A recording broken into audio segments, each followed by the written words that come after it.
reform advocates today are warning the White House that it may be a little early to celebrate the controversial immigration rules that the administration says it plans to enforce.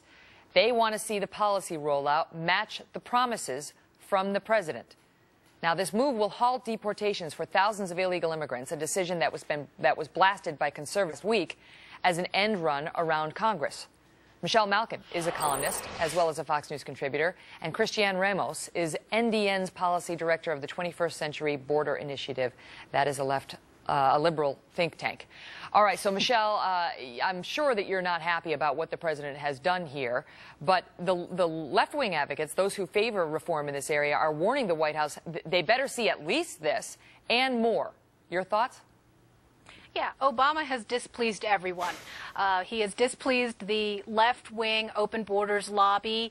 Many Hispanic leaders have been pressing him to do more after the failure in Congress by a bipartisan vote last December of the DREAM Act, illegal alien student bailout. Legislation and proposals, by the way, which have failed for years now every time they've come up for a vote. And so to appease that lobby and the left flank, Obama put out these rules through the Department of Homeland Security late last week, which basically passed the DREAM Act through administrative fiat.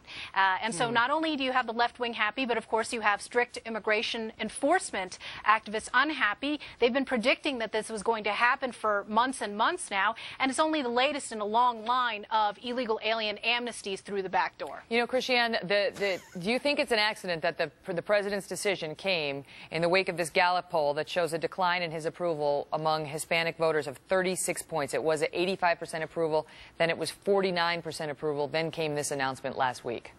Well, let's first just talk about what this actual announcement does, in the sense that this is smart policy. All this is doing is prioritizing the deportation of criminal aliens. We're not going to be having to, pay $24,000 a day to have them deported. You're not, putting them up in jails and paying for them. You're getting, some taxpayer relief on one.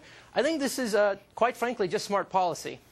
Michelle, what is the response to that? Because they keep saying that the administration is saying, wouldn't you rather deport the criminal illegal aliens first, the ones who have committed actual crimes on the books, as opposed to just entry into the country illegally, as opposed to just, the kids who were brought over here by their parents? Yeah, it sounds like good rhetoric, and they certainly have tested these talking points. They're trying to appeal to pragmatists.